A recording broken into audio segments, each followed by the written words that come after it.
involves there's the hero, everybody attack it at the expense of everything, and somehow, though, Brian's actually losing to this, and he's going to lose his Archmage. Oh, shit! And I say, oh, snap! Brian lost his hero. Matthew's going to win. But if you look back at Matthew's base, we'll click on his buildings. He's got 800 gold and 20 food used, and he's not making any more units, of course, because that would be ridiculous. So he could be pushing an advantage and possibly winning here, so I tell him keep making units. I think he's backing off here, so I'll continue with his story. So he's done this mission a bunch of times, and he's on GTA, and he's getting pissed off. And he finally is about to pass it. He's almost at the at the garage race to drop the car off, and a fucking cop car runs a red light and runs into him. And apparently some cab driver was chasing him at the same time in the game. And the cab driver pulls Matthew out of his vehicle. He gets a star for a cop car hitting him. The car's damaged. He gets pulled out of the car.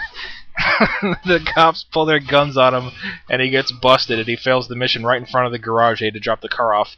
And Matthew's reaction is to go, "Officer bitch!" So that's the officer bitch story. But, oh my god. I don't know. Maybe you have to know him or have been there, but it was the funniest shit. I take some kind of perverse pleasure in seeing Matthew lose it, because here's the process. Like in this, I'm telling Matthew, keep making units. I'm telling him, you got potions, use the potions. He does not say anything. He just sits there like a fucking rock, like he doesn't hear anything you're saying. You're like, come on, Matthew, I'm telling you, I'm trying to help you here. He doesn't do anything. Then he claims that he did do what you said and it didn't work, which is always bullshit. And then eventually he'll just lose it and then just start cursing and screaming, saying officer bitch and all. Oh yeah, Brian trapped his Archmage there in his base. That was nice. He had to blow up a couple of buildings to get it out. But anyway, yeah, it's fun to see to see how long it takes for him to get to the boiling point. For Matthew to get to the boiling point. He'll get very angry. So, in this game, I'm just trying to tell him to do things. As you can see, he does. I don't understand his thought process, and when I get angry at him and say, "What are you thinking?" he can't explain it, and he says, "I just don't want to talk about it." And I don't know. Something's wrong with him. Anyway, yeah, here they go again. Here's round 2 of this fight.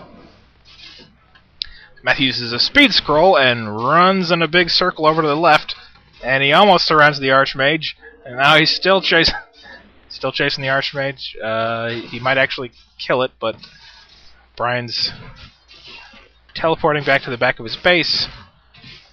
Oh, Matthew almost killed a rifleman. The Archmage is going to die, though, because he's getting focused by everything Matthew has at all costs.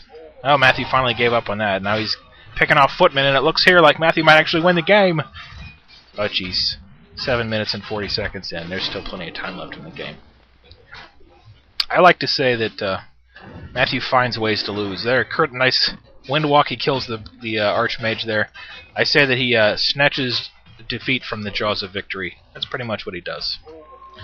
So anyway, if you're wondering what I'm going to do for my end thing on this game, my little end game thing, I'm going to do another music remix, and I'm going to work in more orc death noises, along with a nice I'm an engineer who makes planes themes. It should all make sense once I get done with it. I haven't actually made it yet, but I have some ideas. So that ought to be good. Maybe it'll be better than the Benny Hill one.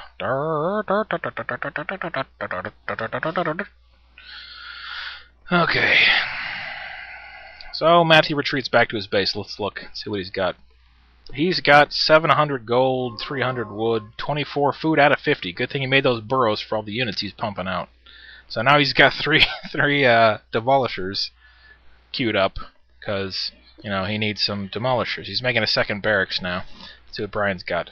Brian has 2 footmen and a Mountain King.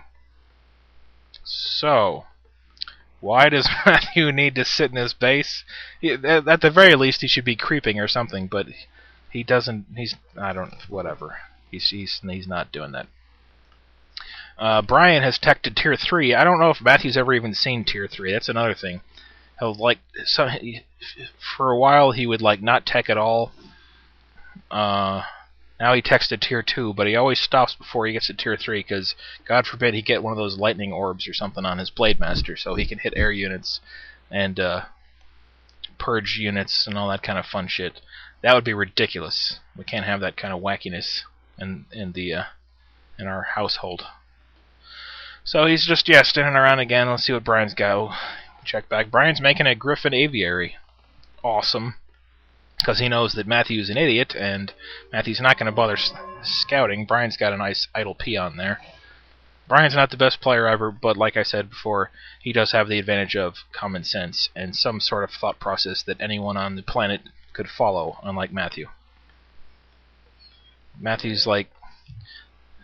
I ask him what he's thinking a lot of times. I'm messaging Brian there. And whatever he says, usually he won't say anything, he just won't tell me, and then he'll just get angry.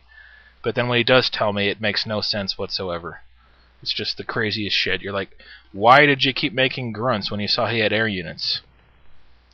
And he's like, I'm trying to think of what a Matthew answer would be.